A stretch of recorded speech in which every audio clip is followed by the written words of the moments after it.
দেবো নাকি দেবো না? দাও দাও। ঠিক আছে, রেখে দিলাম। আরে গাইস, বলদ রাজা চলে গেছে। সুজুকি মিস্টার বিস্টের গালটি কেটে খেয়ে নিবো।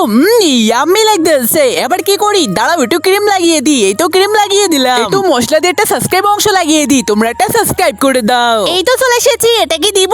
দাও দাও। শনপাপড়ি গুলো রেখে দিলাম, এটা কি দিব? আরে না, তুমি বলো এটা কি দিব? হ্যাঁ দাও। ঠিক আছে, পিং পং বলগুলো সুন্দর করে সাজিয়ে রাখি। এবার বলো এটা কি দিব? না। ঠিক আছে, দিচ্ছি না। এবার বলো এটা কি দেবো? ঠিক আছে, এটাও দিচ্ছি না। এবার বলো এটা কি দেবো? ঠিক আছে, ক্যান্টি মিশিয়ে নি। রাজা উঠে পড়ো, আমি চকলেট বানাতে শুরু করে দেই। আজকে এগুলা দিয়ে অনেক সুন্দর চকলেট তৈরি করবো। তার আগে কেকটি কুচি কুচি করে কেটে দুধের সাথে ভালো করে মিশিয়ে নি। এই তো হয়ে গিয়েছে। বন্ধুরা, আমি চকলেটটি তৈরি করতে করতে তুমি যদি হিন্দু হয়ে থাকো তাহলে ভিডিওটিকে একটি লাইক করে দাও, আর যদি মুসলিম হয়ে থাকো তাহলে ভিডিওটিকে একটি লাইক করে চ্যানেলটিকে সাবস্ক্রাইব করে দাও, আর কমেন্ট বক্সে এই ইমোজিটা কমেন্ট করো, তাহলে বুঝবো তোমরা অনেক বেশি চকলেট পছন্দ করো। এই নাও রাজা তোমার চকলেট, এসে আমরা ভাগ মিলে করে খাই। ইয়াম্মি লাগতেছে।